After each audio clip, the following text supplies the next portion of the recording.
Hello everyone, welcome to my channel. Thank you for clicking the thumbnail and be the viewer of this video. So आज इस video में हम लोग cover करेंगे topic estimation and purification of organic compound, जो कि class 11th NEET और जी mains के लिए बहुत ही इंपॉर्टेंट टॉपिक होता है.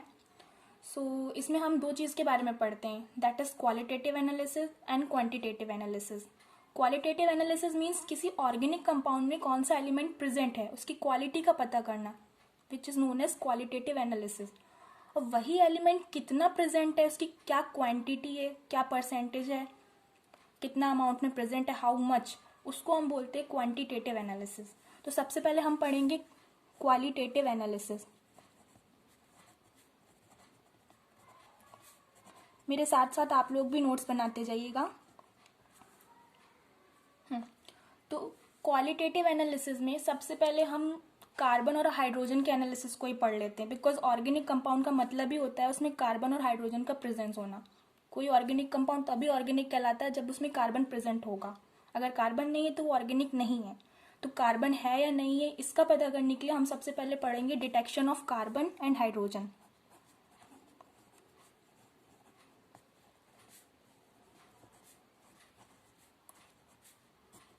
ओके, सो इसके लिए सबसे पहले हमें क्या करना होगा, हम ऑर्गेनिक कंपाउंड लेते हैं. अब उस ऑर्गेनिक कंपाउंड को हम CuO के प्रेजेंस में गर्म करते हैं, हीट करते हैं. अगर उसमें हाइड्रोजन प्रेजेंट है तो वो होगा वाटर के फॉर्म में, और अगर कार्बन प्रेजेंट है तो वो CO2 के फॉर्म में प्रेजेंट होगा. अब हमें ये पता करना है कि हाइड्रोजन सच में प्रेजेंट है या नहीं है. तो हम जो CuO के बाद जो प्रोडक्ट मिलेगा उसमें हम एनहाइड्रस कॉपर सल्फेट की रिएक्शन करा देते हैं, जिसका कलर वाइट होता है. और अगर उसमें वाटर के रूप में हाइड्रोजन प्रेजेंट है तो जो हमारा प्रोडक्ट होगा ब्लू विट्रॉल होगा, दैट इज CuSO4.5H2O. यानी कि जो एनहाइड्रस CuSO4 जो व्हाइट कलर का था, अगर हाइड्रोजन प्रेजेंट होगा तो वही एनहाइड्रस CuSO4 ब्लू कलर के ब्लू विट्रॉल में चेंज हो जाएगा, यानी उसका कलर ब्लू हो जाएगा. अगर ऐसा होता है दैट मीन्स उस ऑर्गेनिक कंपाउंड में हाइड्रोजन प्रेजेंट है. तो ये हमारा हाइड्रोजन का डिटेक्शन हो गया.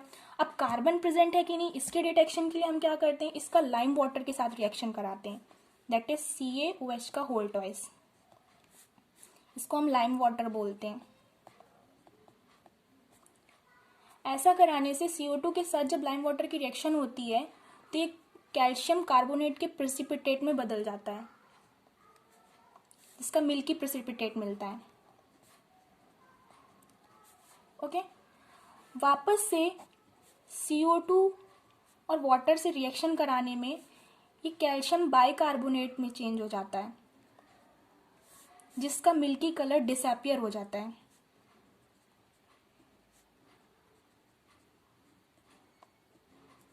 दैट मीन्स जब उस ऑर्गेनिक कंपाउंड को आप पहले कॉपर ऑक्साइड की प्रेजेंस में जब गर्म करोगे, उसके बाद उसमें लाइम वाटर से रिएक्शन कराने पे जो मिल्की प्रेसिपिटेट हमें मिलेगा, और अगर उसमें कार्बन CO2 के फॉर्म में प्रेजेंट है तो वो उस मिल्की प्रेसिपिटेट को कैल्शियम बाइकार्बोनेट में चेंज करके उसके कलर को डिसअपियर कर देता है. अगर ऐसा होता है, उस मिल्की प्रेसिपिटेट का कलर डिसअपियर हो जाता है, दैट मीन्स उसमें CO2 प्रेजेंट है. CO2 है यानी कि उसमें वो कार्बन है. दैट मीन्स हम इससे डिटेक्ट कर सकते हैं कि उस ऑर्गेनिक कंपाउंड में कार्बन प्रेजेंट है. तो इस तरह हम हाइड्रोजन और कार्बन का डिटेक्शन कर सकते हैं कि किसी ऑर्गेनिक कंपाउंड में कार्बन प्रेजेंट है या नहीं है, हाइड्रोजन प्रेजेंट है या नहीं है. तो ये तो बेसिक हो गया कार्बन एंड हाइड्रोजन. देन हमारा जो दूसरा पॉइंट आता है वो detection of nitrogen, sulphur and halogen के लिए आता है.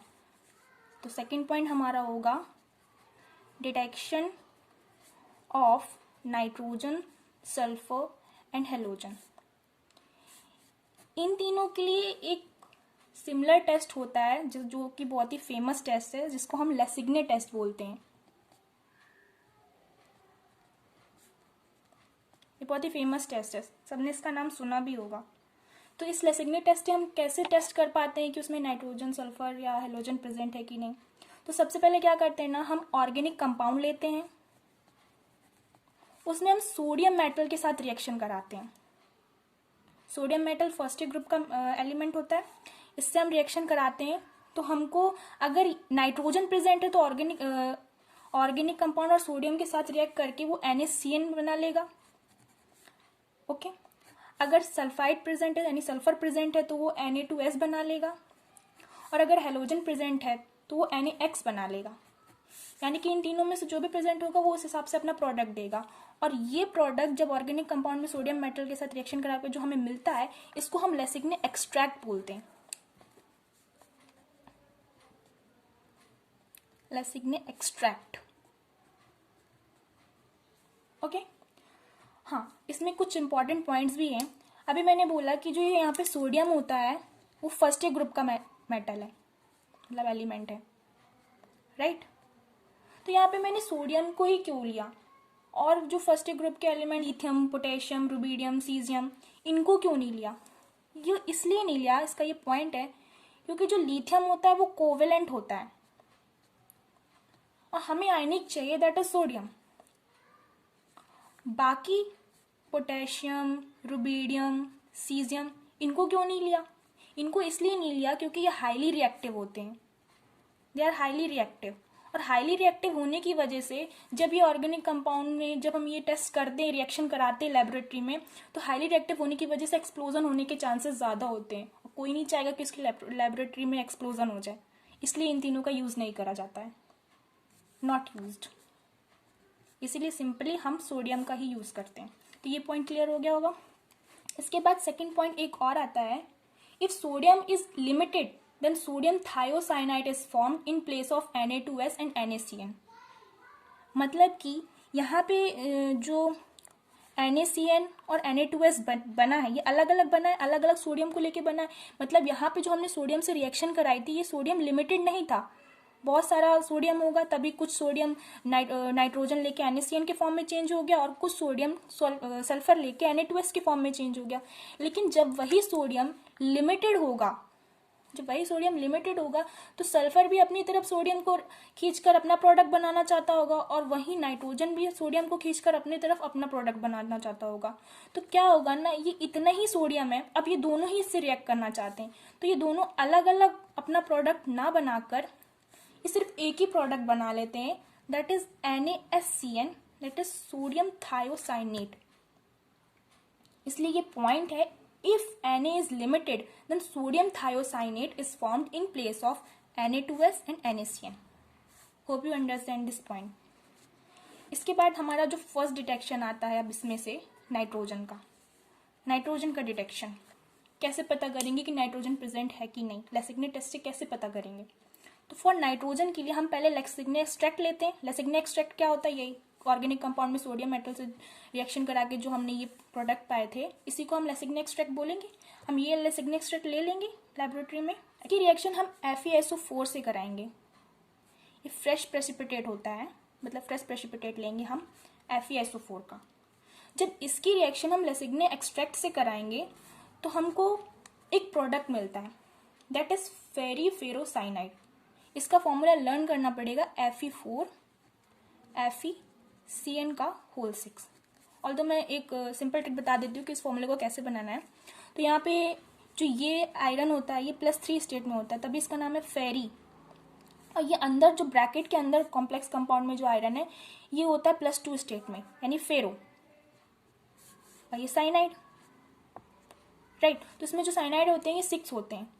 तो अगर यहाँ पे Fe +3 स्टेट में है और इसके अंदर ये +2 स्टेट में होता है और साइनाइड 6 है, और साइनाइड की जो वैलेंसी, जो ऑक्सीडेशन नंबर होता है वो -1 होता है, राइट। क्योंकि 6 साइनाइड है तो माइनस का 6 हो जाएगा चार्ज इसमें, -6। अब -6 और +4 और टोटल चार्ज इसका -4 आया, राइट। अब हम जब इसको क्रिस क्रॉस करते हैं, हमारा जो भी कोई भी फॉर्मूला होता है वो वैलेंसी को क्रिस क्रॉस करके ही तो बनता है। तो जब हम इसकी वैलेंसी और इसकी वैलेंसी दोनों को क्रिस क्रॉस करेंगे तो यही फॉर्मूला तो बनेगा, Fe4 और इसका ये 3 यहाँ आ जाएगा, यानी कि FeCN का होल 6 और होल 3। तो ये हमारा फेरीफेरोसाइनाइड बन जाएगा, राइट। तो क्या होता है ना, जब लेसिग्ने एक्सट्रैक्ट के साथ FeSO4 की रिएक्शन करा फेरोसाइनाइड मिलता है, इसका जो कलर होता है वो प्रुशियन ब्लू कलर होता है, प्रुशियन ब्लू कलर। अगर ऐसा होता है यानी फेरीफेरोसाइनाइड प्रुशियन ब्लू कलर दे रहा है, दैट मीन्स उस ऑर्गेनिक कंपाउंड में नाइट्रोजन प्रेजेंट है, ओके। अगर प्रुशियन ब्लू कलर नहीं दे रहा है तो नाइट्रोजन प्रेजेंट नहीं है। तो ये तो हमारा हो गया नाइट्रोजन के लिए डिटेक्शन। सो ये पॉइंट्स क्लियर हो गए होंगे। इसके बाद नाइट्रोजन का ये जो हमने डिटेक्शन टेस्ट पढ़ा, तो तो ये तो लेसिग्ने एक्सट्रैक्ट की वजह से पड़ा। फिर इसमें कुछ पॉइंट भी हैं नाइट्रोजन के टेस्ट से रिलेटेड। दैट इज, एक पॉइंट ये है कि ऐसे कंपाउंड जिनके पास नाइट्रोजन तो है लेकिन कार्बन ही नहीं है। अब हम ये चीज़ें पढ़ किसके लिए? ऑर्गेनिक कंपाउंड के लिए। और ऑर्गेनिक कंपाउंड का मतलब होता है कार्बन का प्रेजेंस होना। नाइट्रोजन है लेकिन कार्बन नहीं है, तो फिर वो लेसिग्ने टेस्ट नहीं देगा, नॉट पॉसिबल। कैसे? फॉर एग्जाम्पल हमारे पास है N2H4। फॉर एग्जाम्पल हमारे पास N2H4 है, इसमें नाइट्रोजन तो है लेकिन कार्बन प्रेजेंट नहीं है, तो ये लेसिग्ने टेस्ट नहीं देगा, राइट। एक हमारे पास कंपाउंड है ये, इसमें नाइट्रोजन भी प्रेजेंट है और ये जो कॉर्नर से ये कार्बन होते हैं तो कार्बन भी प्रेजेंट है, यानी इसमें दोनों चीज प्रेजेंट है, तो ये लेसिग्ने टेस्ट देगा। यानी इस तरह से क्वेश्चन भी बन सकता है कॉम्पिटिटिव एग्जाम के लिए कि मान लीजिए 4 ऑप्शन दिए हैं और उसमें पूछा जाएगा कौन लेसिग्ने टेस्ट देगा और कौन नहीं देगा। तो इस तरीके से ये पॉइंट अगर माइंड में है कि अगर कार्बन प्रेजेंट नहीं है तो वो नहीं देगा और है तो देगा, तो इस पॉइंट से आप वो क्वेश्चन सॉल्व कर सकते हो, राइट। पर इसका एक एक्सेप्शन होता है, सबको पता है साइंस एक्सेप्शन से भरा हुआ है। तो पॉइंट, एक्सेप्शनल पॉइंट ये है कि जो बेंजीन डाइअजोनियम सॉल्ट होता है, सब लोगों ने इसका नाम सुना होगा, इसका फॉर्मूला भी पता ही होगा सबको, ये होता है, this is benzene diazonium salt, right. तो इसमें देखो नाइट्रोजन भी प्रेजेंट है और ये कॉर्नर्स में जो ये है ये कार्बन है, कार्बन भी प्रेजेंट है। तो इस हिसाब से जो अभी हमने ऊपर पॉइंट पढ़ा, तो इसके हिसाब से तो इसको लेसिग्ने टेस्ट देना चाहिए, यानी ये देगा। सबके माइंड में यही क्वेश्चन आएगा ना कि कार्बन भी प्रेजेंट है, नाइट्रोजन भी प्रेजेंट है, लेसिग्ने टेस्ट देगा। लेकिन ऐसा नहीं होता है, ये जो डाइअजोनियम सॉल्ट है ये लेसिग्ने टेस्ट नहीं देता है। अब आप बोलोगे क्यों नहीं देता? अभी ऊपर ही पॉइंट पड़ा था कार्बन प्रेजेंट है, नाइट्रोजन प्रेजेंट है, फिर क्यों नहीं दे रहा है? वो इसलिए नहीं दे रहा है क्योंकि जब हम इसको गर्म करते हैं तो जो नाइट्रोजन है ना, वो नाइट्रोजन गैस के फॉर्म में निकल जाता है। अब जब नाइट्रोजन गैस के फॉर्म में ऑलरेडी निकल चुकी है, तो टेस्ट हम किसका करेंगे? नाइट्रोजन के टेस्ट के लिए तो हम ये पॉइंट पढ़ रहे थे ना। जब नाइट्रोजन ही प्रेजेंट नहीं है तो खाली कार्बन का टेस्ट क्यों करेंगे? कार्बन के टेस्ट के लिए तो हमने फर्स्ट पॉइंट पढ़ रखा है कैसे करना है। तो जब नाइट्रोजन उड़ गई है, नाइट्रोजन है ही नहीं, तो फिर लेसिग्ने टेस्ट नहीं देगी वो। पॉइंट समझ में आया? फिर नेक्स्ट पॉइंट एक और है इम्पॉर्टेंट। कभी कभी क्या होता है ना, जो FeSO4, जब हमने यहाँ पे रिएक्शन पढ़ा कि नाइट्रोजन में FeSO4 रिएक्शन करके प्रूशियन ब्लू कलर देती है फेरिफेरोसाइनाइड का, तो वहाँ पे जो FeSO4 होता है जब वो रिएक्ट करता है तो कभी कभी वो प्रूशियन ब्लू कलर ना देकर हमको एक ब्लड कलर देता है, ब्लड रेड कलर ऑब्टेन होता है। कैसे? लेसिग्ने एक्सट्रैक्ट हमने लिया मान लो, उसमें हमने FeSO4 की रिएक्शन करा दी, तो वो Prussian blue colour and all वो सब ना करके ये हमको ब्लड रेड कलर देता है। और ये ब्लड रेड कलर जो होता है ना, ये फेरिक थायोसाइनेट का होता है, उसका फॉर्मूला ये होता है, ये फेरिक थायोसाइनेट है, इसका हमको ब्लड रेड कलर मिलता है। अगर ऐसा होता है यानी कि FeSO4 के साथ रिएक्शन कराने पर हमको ब्लड रेड कलर मिलता है, तो इसका मतलब ये है कि वहां पर नाइट्रोजन के साथ साथ सल्फर भी प्रेजेंट है। ये क्वेश्चन आया हुआ है नीट में, घुमाकर उसको पूछा गया था कि अगर ब्लड रेड कलर देता है तो उसमें नाइट्रोजन के साथ और कौन सा एलिमेंट प्रेजेंट है, तो वहां पे सल्फर प्रेजेंट होता है। ठीक, अब आप बोलोगे यहाँ पे ओके, यहाँ पर जो फेरिक थायोसाइन होता है ये +3 ऑक्सीडेशन स्टेट में होता है। ये क्वेश्चन पूछा गया है कि ब्लड रेड कलर में जो फेरिक थायोसाइनेट होता है उसकी ऑक्सीडेशन स्टेट क्या होती है, तो वो होती है +3। अब आप सोच रहे होगे यहाँ पे FeSO4 तो +2 स्टेट में, तो यहाँ +3 में कैसे हो गया? एक्चुअली क्या होता है ना, जब कभी ऐसा होता है तो जो FeSO4 है इसका ऑटो ऑक्सीडेशन हो जाता है, मतलब अपने आप इसका ऑक्सीडेशन हो जाने की वजह से ये +3 स्टेट में चेंज हो जाता है, दैट इज दिस। फिर जब ये रिएक्शन करता है तो ये अपना +3 स्टेट वाला प्रोडक्ट बनाता है, दैट इज फेरिक थायोसाइनेट, और उसका हमको ब्लड रेड कलर मिलता है। ओके, तो ये नाइट्रोजन टेस्ट से रिलेटेड पॉइंट थे। एक टेस्ट और होता है जिसको हम बोलते हैं सोडा लाइम टेस्ट। ये टेस्ट भी नाइट्रोजन के लिए ही होता है, बट ये लेसिग्ने टेस्ट से थोड़ा डिफरेंट है। इसलिए इसका अलग नाम है सोडा लाइम टेस्ट। तो इसमें क्या करना होता है, हम ऑर्गेनिक कंपाउंड लेते हैं पहले और इसकी रिएक्शन हम कराते हैं सोडा लाइम से। Soda lime we all know NaOH plus CaO, इसके कॉम्बिनेशन को हम सोडा लाइम बोलते हैं।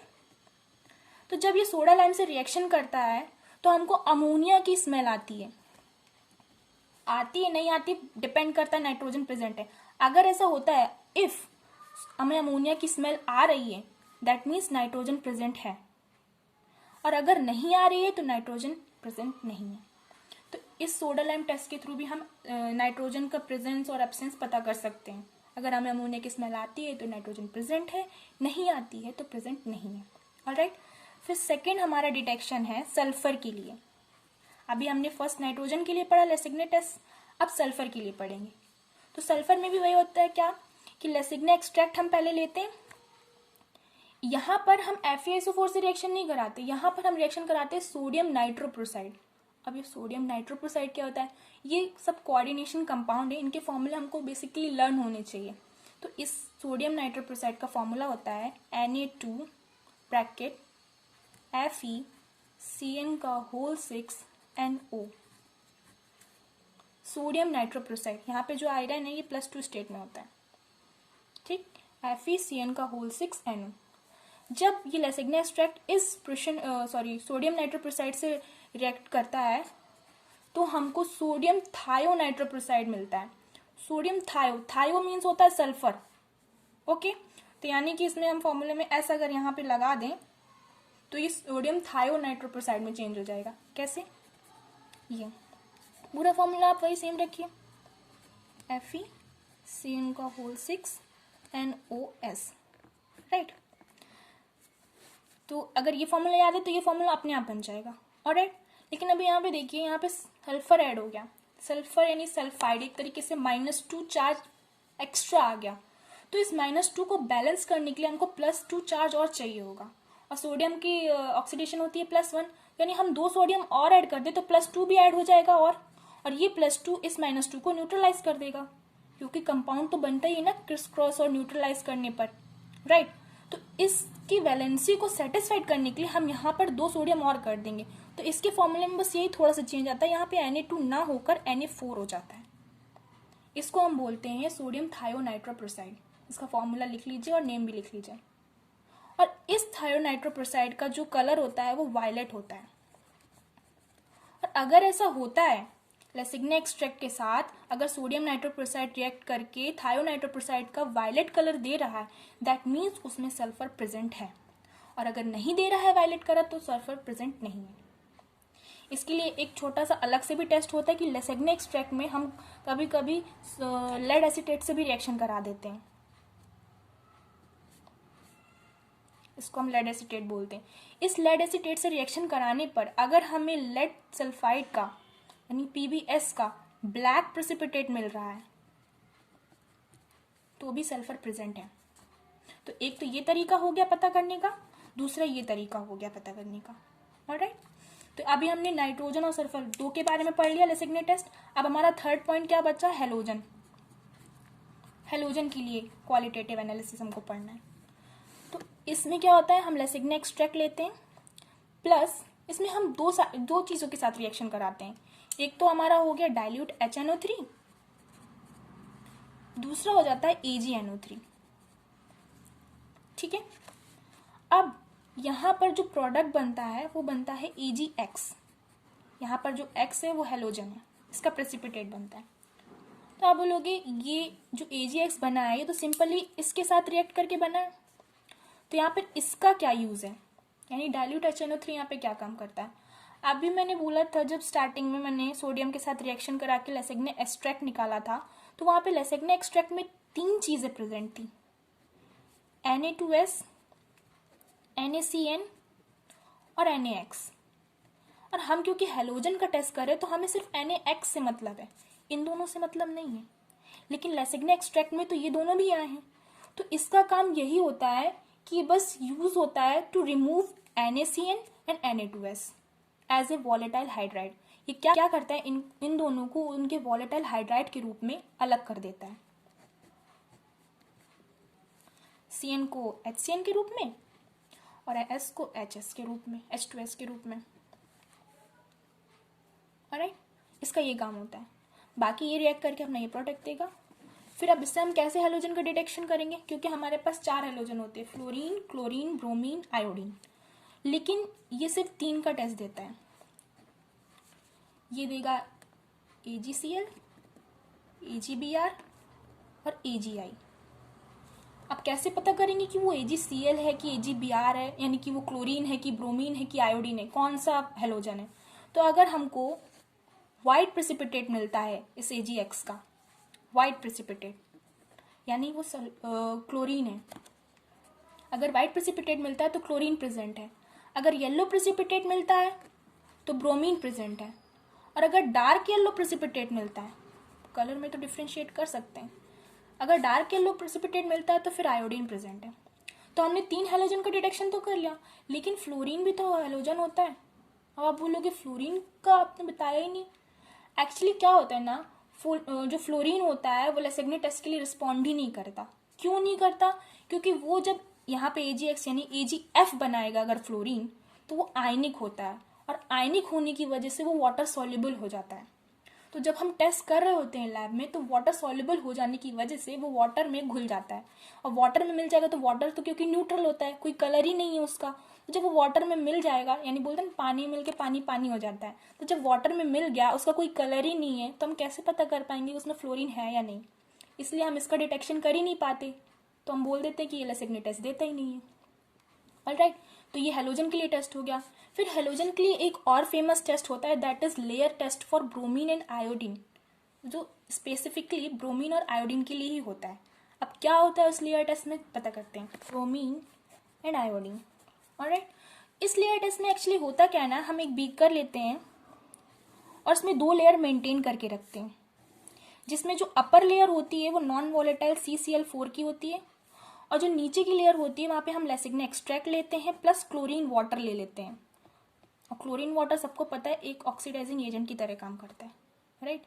तो ये क्लोरीन वाटर क्या करता है ना, अगर लेसिग्ने एक्सट्रैक्ट में ब्रोमीन या आयोडीन प्रेजेंट है तो वो उसको अलग कर देता है। अब इसने तो अपना काम करके अलग कर दिया, लेकिन हमें कैसे पता चलेगा कि ब्रोमीन आयोडीन प्रेजेंट है कि नहीं? तो ये क्या करता है ना, जो ब्रोमीन होता है वॉलेटाइल के रूप में ये ऊपर निकलने की कोशिश करता है, और ये होता है क्योंकि नॉन वॉलेटाइल, तो ये इसको आगे बाहर निकलने नहीं देगा। और अगर ब्रोमीन निकल रहा है तो ये जो CCl4 की जो लेयर है इसका जो कलर है वो ब्राउन हो जाएगा, और अगर ऐसा होता है तो हमें पता चल जाएगा कि उसमें ब्रोमीन प्रेजेंट है। ऑलराइट, सिमिलरली आयोडीन के लिए भी यही होता है, जब आयोडीन निकलने की कोशिश करती है तो ये अगर प्रेजेंट है तो ये जो लेयर होती है ये वायलेट कलर में चेंज हो जाती है, जिससे हमें पता चल जाता है कि उसमें आयोडीन प्रेजेंट है। ओके, तो ये टेस्ट तो हो गया हमारा हेलोजन के लिए। एक और टेस्ट होता है हेलोजन के लिए जो बहुत ही फेमस है, दैट इज बैलिस्टीन टेस्ट। इसको कॉपर वायर टेस्ट भी बोलते हैं, मैं लिख देती हूँ, बैलिस्टीन टेस्ट या फिर कॉपर वायर टेस्ट। ओके, ये भी हेलोजन के लिए ही होता है। इसमें एक्चुअली होता क्या है, हम ऑर्गेनिक कंपाउंड लेते हैं और उसको कॉपर वायर की फ्लेम में गर्म करते हैं। कॉपर वायर की फ्लेम में जो लॉ होती है, सबको पता है, जो फ्लेम का जो कलर होता है वो थोड़ा सा रेडिश, ऑरेंज और थोड़ा हल्का येलोविश कलर होता है, राइट। लेकिन अगर उस ऑर्गेनिक कंपाउंड में हेलोजन प्रेजेंट है तो जो वो फ्लेम होती है ना वो ग्रीन कलर में बदल जाती है।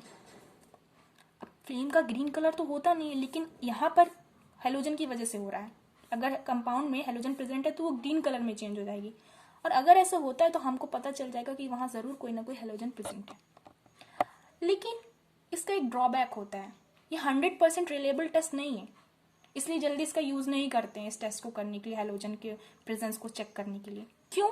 इससे हमको ये तो पता चल गया कि हेलोजन प्रेजेंट है, लेकिन ये नहीं पता चलता कि कौन सा हेलोजन प्रेजेंट है। ये ग्रीन फ्लेम की वजह से हमने इतना पता कर लिया कि हेलोजन प्रेजेंट है, लेकिन हम ये पता नहीं कर पाते हैं, डिटेक्ट नहीं कर पाते कि इसमें कौन सा हेलोजन प्रेजेंट है। इसलिए ये टेस्ट 100% रिलेबल नहीं होता है। ओके, तो ये सारे डिटेक्शन हो गए, क्वालिटेटिव एनालिसिस हो गए, हमने नाइट्रोजन का पढ़ लिया, सल्फर का पढ़ लिया, हेलोजन का पढ़ लिया, कार्बन और हाइड्रोजन के भी पढ़ लिए। एक लास्ट होता है, last but not the least, वो हमारा होता है detection for phosphorus.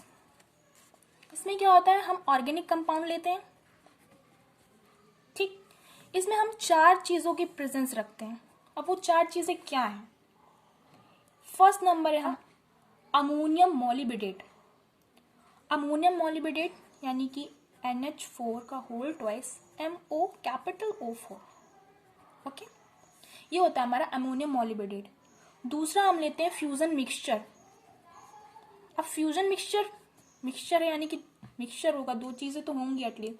Fusion mixture होता है हमारा Na2CO3 प्लस K2CO3। ये क्वेश्चन नीट में पूछा गया है, फ्यूजन मिक्सचर, उसमें 4 ऑप्शन दिए थे, ऐसे अलग अलग ऑप्शन दिए थे जिसमें से एक ऑप्शन ये था, तो हमारा राइट आंसर ये होगा। तो ये नीट में पूछा गया क्वेश्चन है। फिर जो थर्ड चीज होती है वो होता है ऑक्सोन, इसका फॉर्मूला होता है Na2O2।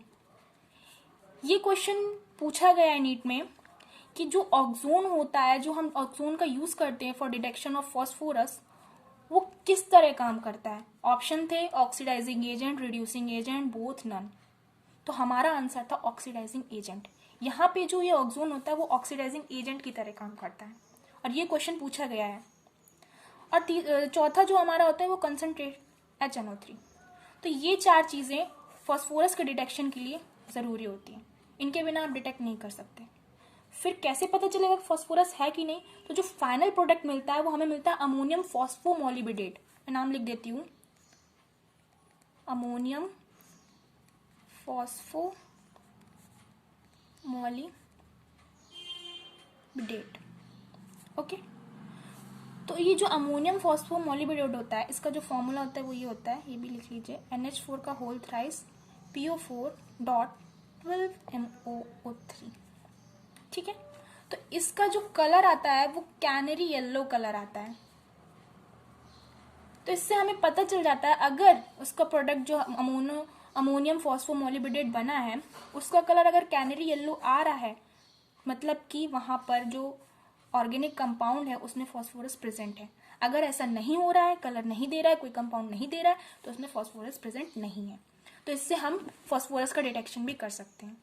तो बस यही कुछ एलिमेंट्स है जिनका डिटेक्शन हम पढ़ते हैं, हमारे सिलेबस में है। तो ये हमारा हो गया क्वालिटेटिव एनालिसिस। अब हम नेक्स्ट पढ़ेंगे क्वांटिटेटिव एनालिसिस, यानी कि जो एलिमेंट हमने पढ़े हैं कि हाँ फॉस्फोरस प्रेजेंट है कैसे पता करेंगे, सल्फर प्रेजेंट है कैसे पता करेंगे, नाइट्रोजन और हेलोजन ये सब पता करेंगे, ओके। तो अब ये कितना अमाउंट पे प्रेजेंट है, इनका परसेंटेज क्वेश्चन आते ही हैं, सबको पता है। तो इनका परसेंटेज, इनकी क्वांटिटी पता करना क्वांटिटेटिव एनालिसिस है, और उसके लिए भी अलग अलग मेथड और टेस्ट होते हैं। तो नेक्स्ट हमारा टॉपिक होने वाला क्वांटिटेटिव एनालिसिस के ऊपर। और ये जो मैंने अभी समझाया है इससे 90 से 95% जो क्वेश्चन है वो सॉल्व हो जाएंगे। इसलिए अगर आप इतना भी अच्छे से समझ लेते हो तो आपके मोस्ट ऑफ द क्वेश्चन आप सॉल्व कर लोगे क्वालिटेटिव एनालिसिस के रिलेटेड। नेक्स्ट हमारा है क्वांटिटेटिव एनालिसिस, तो उसके लिए मैं दूसरा वीडियो बना दूंगा क्योंकि अभी ये वीडियो बहुत ज़्यादा ही लेंथी हो रहा है। So if you like this video then don't forget to like, subscribe and share. So meet you in the next video with quantitative analysis. Till then bye bye.